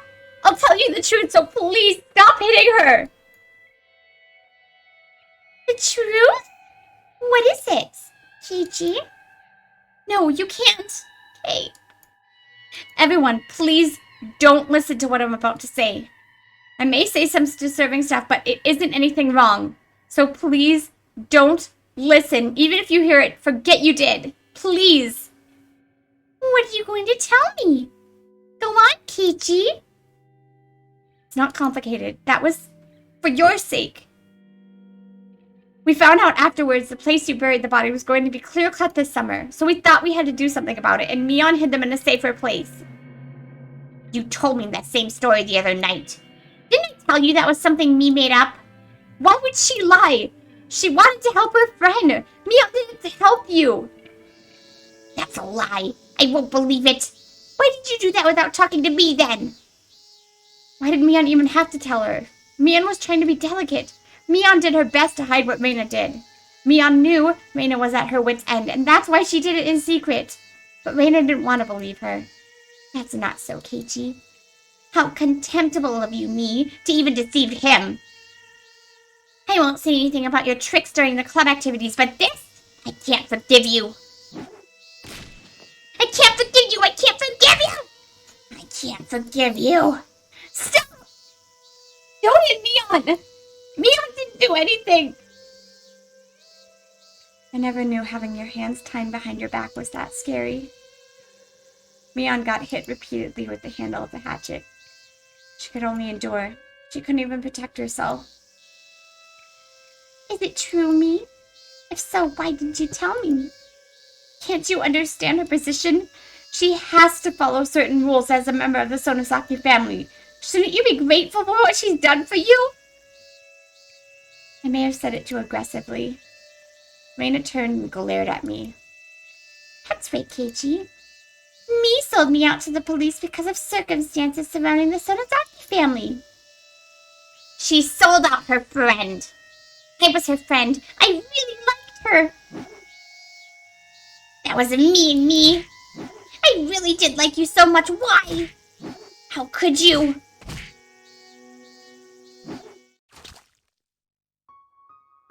This was senseless. Rena cried as if being bullied, but she was the one bullying. Normally, this would be so odd as to be impossible, but I had seen this scene before. I liked you. I trusted you. As I cried, I beat her to death. Rena repeatedly begged me to trust her. Yet I beat her. I know what it's like to be the one doing the beating. Stop. Stop. Stop. Stop. Stop, Rena! Don't you realize what you're doing? hurting your friend with your own hands. I understand what you're feeling. I know you're sad because your friend betrayed you, right? But it's wrong. We didn't. We've been thinking about you this whole time. She couldn't see it. Even if she died, Rena wouldn't realize how horrible a mistake she made. But someday, you'll realize. Even an insensitive guy like me realized, so Rena would. And that's when you feel even sadder. You'll remember this bloodied me on one day. And you'll realize that you were the one that did it. And you'll regret that I was the only one who could understand that. Because I remembered. There was no way for Rena to understand or realize that. I wondered if I was suffering the most of all. There was no way to avoid a tragedy. This was exactly the same tragedy with different actors. The main character was Rena instead of me. But it was the same. Where was I? I was in the audience. I knew how this story ended, but I couldn't come onto the stage. Stop. Rena. Stop. Stop. Are you crying? What's wrong, Keiichi? I stood up slowly and walked towards her, just like what Rena did for me before, with my arms open. Please stop. Stop this, Rena. You may not know why now. You may not know why you have to stop, but if you don't, you will regret it someday. So please, stop. Keiichi, I'll be mad if you don't move back to the wall. Rena's eyes went cold as she lifted the hatchet in her right hand. Don't! Hey, I'm okay! Mian told me, but with such a bloody face, how could she be? Are you going to hit me with that hatchet? If you come any closer, I will. Without hesitation. I don't need you anymore, Keiichi. But I want to be with you until the end. So please don't make me mad, okay? Okay? She sounded gentle, but her expression was telling me there really would be no hesitation. Rena would crack my head open with the hatchet immediately. But who cares? If you were in my shoes, what do you think you would do? Of course I don't want to die, so I want to pose my opponent. If they had a weapon, I would be scared. That's a lie. I know. I know you're strong enough to give up your life for the sake of your friend. It's my turn now. My turn to be strong. I'm just like you. I won't hesitate to give up my life for my friends. If you want, I'll give that life to you. So stop it! If you trust your friend, stop hurting her. The same pain will attack you later, so stop! Nobody is trying to scare you. We're all thinking about you. Don't doubt it. Please. Believe it. Trust me. If you could come to trust me by smashing my head in, go ahead. Crush my head with that hatchet. I won't try to protect myself. Don't come any closer. If you do, I'll light this place up. Rena lifted the lighter overhead. You idiot! How long are you going to dream about such crazy things? You already know that yourself, don't you? That's all just a bad dream. You want somebody to wake you up. I'm here. I'm here.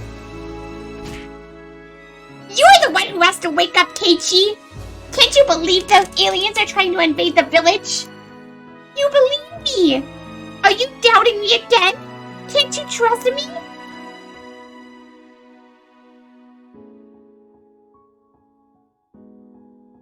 Rena opened the lid of the lighter. I could tell her thumb was about to light it. Rena was prepared to die along with everyone else. Rena would die without knowing the truth. She would die believing it was the world that was crazy. She would die cursing everything in this world. That was the storyline of this tragedy, wasn't it? This was the theater from hell. What an interesting script.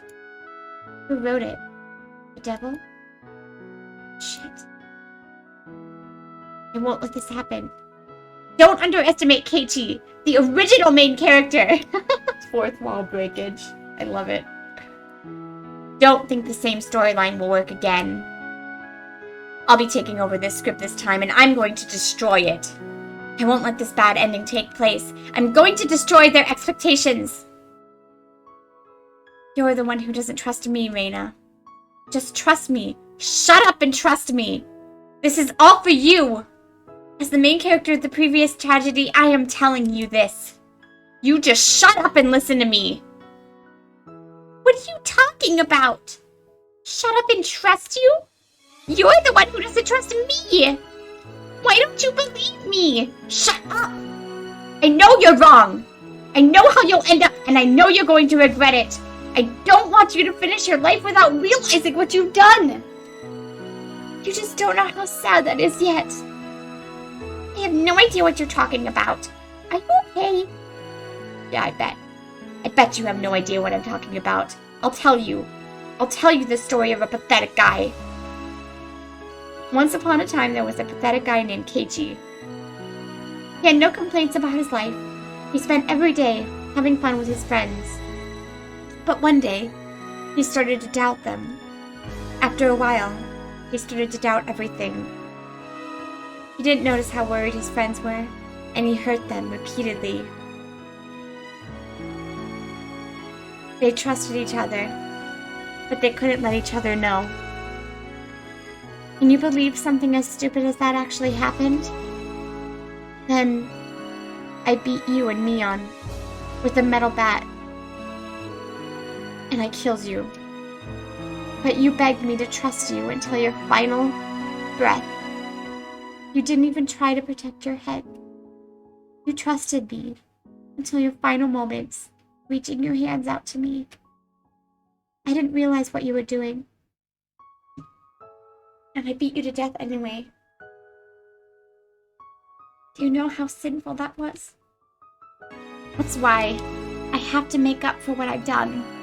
I'm going to stop you, Rena. If you come any closer, I'll light the lighter. Just as you tried to save me with your life, I'm going to save you. I still remember how magnificent you were when you died. You weren't even afraid. Those words will reach him, she thought. These next words will make Keiichi realize. Trust me, Rena. That was when Rena hit my head with the hatchet. I crumbled down to the floor. She hit me with the handle, but my head was probably cut open.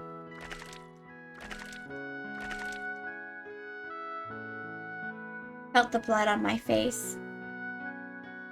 Poor Keiichi! That's not of your own will. The parasites that are living in your brain are controlling you. Which he will find the medicine for it. When he comes, I'll let you take the medicine first. Then you'll be free. You return to the Keiichi that I loved. Just hang in there for a little while longer, okay? Damn you! I heard a phone ringing in the teacher's office. Rena listened to the phone for a while, then realized it was for her. Rena tried to answer the phone in the classroom, but she couldn't figure out how to transfer the call. So she decided to answer it in the teacher's office instead. I'm going to the office for a bit. Don't run away, okay? If any of you are missing, something terrible will happen to me. Rena glared at everyone in the classroom, intimidating them, and then left. That was when I heard a honk from outside. I remember the signal from earlier. Did Oishi want to get in touch with me? I bent down and put the receiver earphone in my ear. Can you hear me? This is Kumagai from Okonomiya Station. Please cough if you can hear me. Good. Please listen carefully. The gasoline the suspect spread everywhere is very dangerous. Classroom is filled with vaporized gasoline right now. It's like a bomb. Please don't aggravate her and don't let her play with the lighter. Please don't provoke her anymore like you just did, okay? Ugh, this bug is awful. It's possible for gasoline fumes to ignite at the slightest spark. Therefore, please turn the bug off after this communication. That's just to be on the safe side. Also, one last thing. According to the suspect's note, she has set a time bomb. Time bomb? She used a kitchen timer to make a simple time bomb, and the classroom will explode if it goes off. We're trying to get sleeping pills ready to give her as an antidote, but we don't have much time. According to the note, the timer is set for 7 p.m. I looked at the wall clock. It was 6:45. There were only 15 minutes left. I could hear Rena screaming into the phone. No! The time has already been set! Hurry up, Oishi! I won't wait for even a second longer! As you can hear, Rena's refusing to reset the timer. She's going to kill herself in 15 minutes. I remember thinking the same way as Rena. After I killed Rena and Mion, I knew the police would come. I thought someone would solve the mystery after I was dead. If that's what Rena was thinking, then she had been planning to kill herself from the beginning. What do you want me to do? The sleeping pills should arrive soon, but if an explosion took place before we could negotiate, there would be no point. We want you to find the time bomb and disassemble it. You mean, like cutting red and blue cords in the movies? It's probably simpler than that. According to the suspect, she used a kitchen timer. It's not a battery-operated one, it's like one of those you plug in. It looks like an alarm clock. Do you see anything in the outlet in the classroom? There was one outlet in the back and another at the front. I checked, but I didn't see anything that was plugged in. No, I don't see anything. If an ignition was taking place somewhere else, it shouldn't work. It must be somewhere in the classroom. No, I don't think so. The only cord coming from the hallway is for the Rena's phone. Is it possible for the kitchen timer to be battery operated? It's the type that's powered by electricity. Could it possibly be in another room? If there was a different room somewhere where she spread gasoline, then the timer could be there. Are you telling me to check the whole school? In 15 minutes? I'm injured here, you know? But if I stayed here, I'd die. This wasn't a time to be pessimistic. This was probably my last chance to stop this tragedy from taking place. She spread the gasoline while I went out to deliver this scrapbook, so she must have done it in a fairly short time. I really didn't think she had enough time to spread it anywhere else other than the classroom. Then where was the bomb? We're doing everything we can here, so please help us. That's all. If you don't have any questions, I'll end this communication. Is anything else? No, not really. Oh, wait, yes, I do. What is it? Please tell Oishi that he should never have told Rena about my past. If I come out of this alive, I'll punch him, so he'd better be prepared. Wait, 2 punches. One for telling Rena about me, and another for telling me about Rena. I understand. Oishi's disappointed in himself for letting Rena fool him. I'm sure he'll be happy to let you throw a punch or two. Is that it for now? Yes. I've already wasted a few minutes. See ya. Be safe. Rena was still on the phone. Oishi was definitely trying to stall her. From what I could hear, it sounded like he was telling her that they had investigated the main Sonozaki residence and found something awful in their secret basement or something like that. She's already... Hey, if you went too far, Rena would believe everything again. Mion was going to get hit again for lying. Keiichi. Rika and Satoko crawled up to me. Did you hear? Traps are my specialty. I can't let Rena do this to me. Satoko realized how serious the situation was as well. The lives of the hostages, including her own, were about to be taken. Yet she tried to remain strong. Satoko, even if you died, please don't hate Rena. Rena is sick. She's just unfortunate enough to get this tragic disease. Remember? We had so much fun. Satoko, I still believe you and Rena are both my wonderful friends. How can you still say she's your friend after everything she's done to Mion? Why can't you understand, Satoko? Once a demon starts to act up inside, no matter how tragic the outcome, you just can't stop it. Satoko quietly hung her head. I didn't understand what Miko was trying to say to Satoko, but maybe. I believe in Rena. There you go. I hugged Satoko's head. Rika's arms were tied so she couldn't embrace Satoko, but she put her forehead close to her in praise. Okay then. I'm asking the world's best trap expert. If you were to blow up this room, where would you set a time bomb? Count on me! The device has to be connected to an outlet, huh? That's right. But it could be somewhere else other than this room. It's possible she spread the gasoline all over a different room and set the device there. No, I don't think she had enough time to do that. She had gasoline hidden close by and only spread it here. That was about all the time she had. Remember, Rena told me last night she had to prepare something for today. That means she had things ready since then, at least.